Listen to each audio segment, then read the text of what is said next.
తాకట్లో ఉన్న బంగారాన్ని విడిపించి ఆ రోజున మార్కెట్ ధర కట్టి మిగిలిన డబ్బును మీకు అందిస్తుంది Kommuri gold.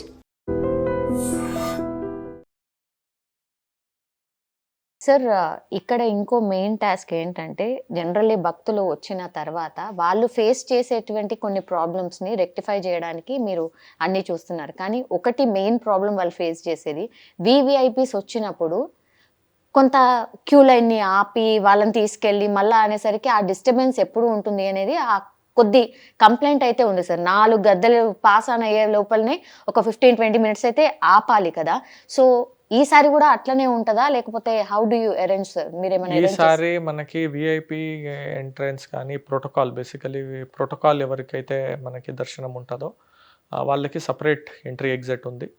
Without disturbing the normal భక్తులు వాళ్ళని తీసుకువెళ్ళే అవకాశం ఉంది. కానీ కొంత హై సెక్యూరిటీ వాళ్ళు ఎవరైనా వచ్చినప్పుడు కొంత ఒక 5 మినిట్స్ ఆపాల్సి ఉంటుంది. దాన్ని కూడా చాలా తక్కువ మినిమైజ్ చేసుకుని మనము చేస్తాము. ప్రతిసారి ఆపేది అనేది మనం ఈసారి చాలా వరకు రెడ్యూస్ చేసాం. ఓకే, సమ్మక్కని తీసుకొచ్చినప్పుడు మాత్రం చాలా అంటే హడావిడి అనుకోండి, లేకపోతే సమ్మక్కని మొత్తం చిలకల గుట్ట నుంచి తీసుకొచ్చేంత వరకు అదొక ఏమంటారు సార్, అదొక పెద్ద టాస్క్. మీకు దాన్ని ఎట్లా ప్లాన్ చేశారు సార్? అంటే how did you prepare? So procession అనేది ఒకటి మేజర్గా అక్కడ అగైన్ మనకి పూజలు చేయడం కానీ వాళ్ళ ఆచారాలు చేయడం కానీ అదొక ఎత్తు అయితే, మనకి ప్రొసెషన్ అనేది ప్యూర్లీ అడ్మినిస్ట్రేటివ్లీ ఒక లా అండ్ ఆర్డర్ ఇష్యూ అనేది ఉంటుంది. మంచిగా రోప్ పార్టీస్ పెట్టడం జరిగింది. ఎస్పీ గారు ఇంతకుముందు కూడా ఇక్కడ పనిచేశారు, ఆయనకి ఎక్స్పీరియన్స్ కూడా ఉంది. దాన్ని కూడా పెట్టి స్పెషల్ ప్రొసెషన్ టీం ఒక పెద్ద టీంనే తయారు చేయడం జరిగింది. వాళ్ళకి స్పెషల్ బ్రీఫింగ్ ఇవ్వడం జరిగింది. పూజారుల్ని కూడా వాళ్ళ దాంట్లో ఇన్వాల్వ్ చేసుకోవడం జరిగింది. ట్రైబల్ యూత్ వాలంటీర్స్ ఎవరైతే ఉంటారో వాళ్ళకి కూడా కొంత డూస్ అండ్ డోంట్స్ దాన్ని కూడా ఇన్వాల్వ్ చేసుకోవడం జరిగింది. దాన్ని కూడా ఈసారి సక్రమంగానే చేస్తాం.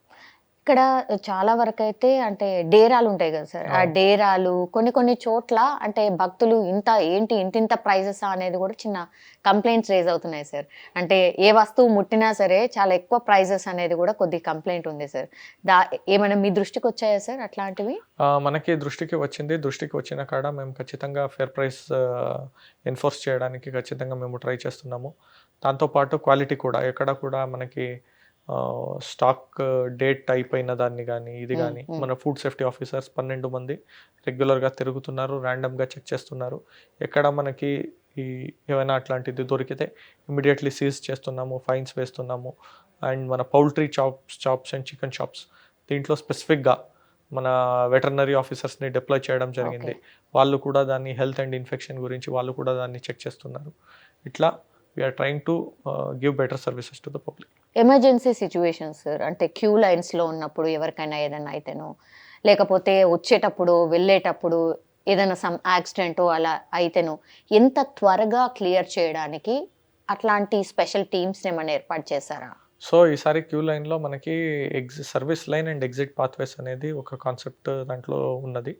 సో ఎవరైనా మధ్యలో ఎవరికైనా కొంచెం ఏదైనా ఇష్యూ అయింది, లేదా బయటికి రావాలి అనుకుంటున్నారు, లేదా వాష్రూమ్కి వెళ్ళాలో, లేదా హెల్త్ ఎమర్జెన్సీ అయిందో, లేదా ఇంకొకటి అయిందో అనే వాళ్ళకి ఎవరీ 30 మీటర్స్లో ఒక ఎగ్జిట్ గేట్ అనేది పెట్టాం. క్యూ లైన్ నుంచి వాళ్ళు కావాలంటే బయటికి రావచ్చు, ఆ సర్వీస్ లైన్ నుంచి బయటికి వెళ్ళొచ్చు.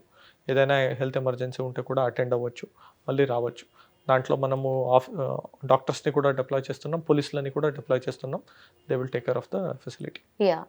ఇంకోటి ఎవరైతే రాలేనటువంటి వాళ్ళు ఉన్నారో సార్, వాళ్ళకు కూడా ప్రసాదం పంపించేటటువంటి వ్యవస్థను కూడా ఏర్పాటు చేశారు అన్నారు. స్టార్ట్ అయిందా సార్? మనకి ఎండోమెంట్ డిపార్ట్మెంట్ నుంచి అది ఫెసిలిటీ ఉంది. టీఎస్ఆర్టీసీ నుంచి వాళ్ళు బుక్ చేసుకుంటే ఖచ్చితంగా ప్రసాదం అందుతుంది. లాస్ట్లీ సార్, భక్తులకు మీరేమన్నా సూచనలు చేయదలుచుకున్నారా సార్? ఎవరైతే మేడారం జాతరకు వస్తున్నారో వచ్చిన తర్వాత వాళ్ళు ఎట్లా వెళ్ళాలి, ఇక్కడ ఎట్లుండాలి? So basically only one thing, ఇక్కడ అన్ని ఫెసిలిటీస్ మనం చేయడం జరిగింది. జాతర జరుపుతున్నది దైవాల కోసం, వచ్చే భక్తుల కోసం. ఇంత ఫెసిలిటీ మనము కల్పించినప్పుడు మనం ఒక్కటే అడిగేది ఏంటంటే డిస్ట్రిక్ట్ అడ్మినిస్ట్రేషన్కి కొంచెం కోఆపరేటివ్ ఉండాలి. ఫస్ట్ అండ్ ఫార్మోస్ట్ థింగ్, రోడ్స్లలో వెళ్ళేటప్పుడు ఓవర్టేకింగ్ చేయడం కానీ, రాంగ్ రూట్లో వెళ్ళడం కానీ, క్రాస్ కటింగ్ చేయడం కానీ చేస్తే కిలోమీటర్ల వద్ద ట్రాఫిక్ జామ్ అవుతుంది. ఎవరో ఒకళ్ళు చేసే తప్పు వల్ల చాలా మంది ఇబ్బంది పడాల్సి వస్తుంది. అట్లాంటిది కొంచెం చేయవద్దు. రెగ్యులర్ ప్లేసెస్లో మనము డస్ట్బిన్స్ అనేది పెట్టాము. అక్కడ మీరు ఏదైనా వేస్ట్ పెడితే ఇమీడియట్లీ మనం తీయడానికి కూడా ఉంటుంది. ఏరియా కూడా నీట్గా మెయింటైన్ చేయవచ్చు. దాంతోపాటు అప్పటికప్పుడు మనం ఇచ్చే సలహాలు సూచనలకి కోఆపరేషన్ చేసి జాతరని మంచిగా నిర్వహించడానికి అందరూ సహకరించాలని కోరుతాం. సార్ జాతర తర్వాత మాత్రం మీరు అంటున్నట్టుగా అసలు భయంకరంగా అసలు ఉండలేరు అనేది పెద్ద ఎత్తున చర్చ ఉంటుంది సార్. ఎవ్రీ టైం జాతర అయిపోయిన తర్వాత మాత్రం భరించలేము, అక్కడ ఉండలేము అని. ఇక్కడ ఉన్న వాళ్ళకి రోగాలు కూడా వస్తాయి అనేది కూడా పెద్ద ఎత్తున చర్చ ఉంది సార్. దాన్ని ఎట్లా టేకప్ చేయబోతున్నారు? సో బేసికలీ ఈసారి animal waste, chicken waste and our whatever other waste that are coming ప్రాపర్గా డంపింగ్ యార్డ్స్లో పెట్టి ప్రాపర్గా దాన్ని సెగ్రిగేట్ చేసి we have tagged up with one NGO also. మన ప్లాస్టిక్ వేస్ట్ దీన్ని కూడా రీసైక్లింగ్కి కూడా మనము పంపిస్తాము. ఎస్పెషల్లీ మనము అనిమల్ వేస్ట్ ద్వారానే మనకి కొంచెం ఈ ఇన్ఫెక్షన్స్ కానీ ఇది కానీ స్ప్రెడ్ అయ్యే ఛాన్స్ ఉంటుంది.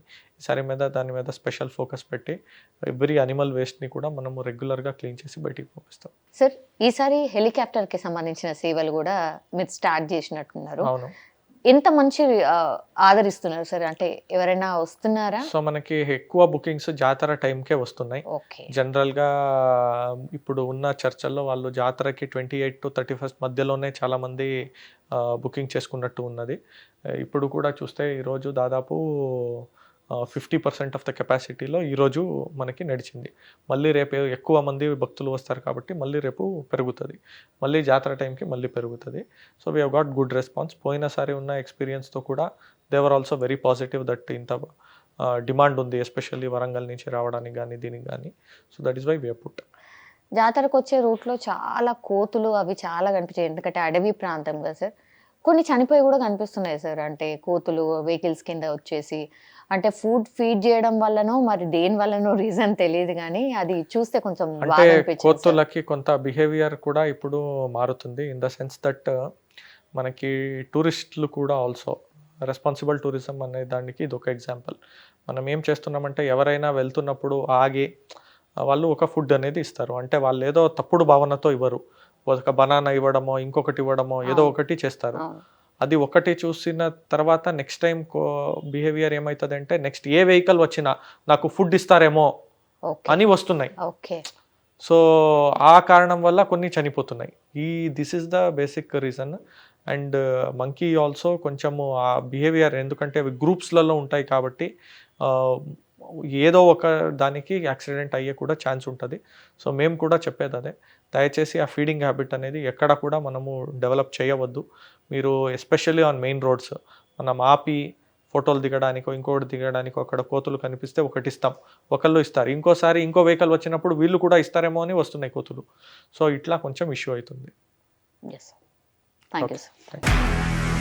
నిజంగా ప్రస్తుతం ఉన్నటువంటి సమాజం దేనికి ప్రయారిటీ ఇస్తుంది? ఆర్థిక సంబంధాల చుట్టూ మాత్రమే తిరుగుతోంది. మళ్ళీ ఎన్నికలంగానే చాలా విరక్తి కలుగుతున్నాం. మంచి అనిపిస్తుంది కదా, లేడీస్ కూడా ఛాలెంజింగ్ జాబ్స్ చేసినప్పుడు చాలా బాగుంటది. ట్రాఫిక్ అసిస్టెంట్స్ గా నియమించిన ట్రాన్స్జెండర్స్ అందరితో సాల్యూట్ చేయించుకుంటున్నారు. ఫుడ్ డెలివరీ ఇవ్వటానికి వెళ్ళినటువంటి డెలివరీ బాయ్ అనిల్ పై కళ్ళ ముందు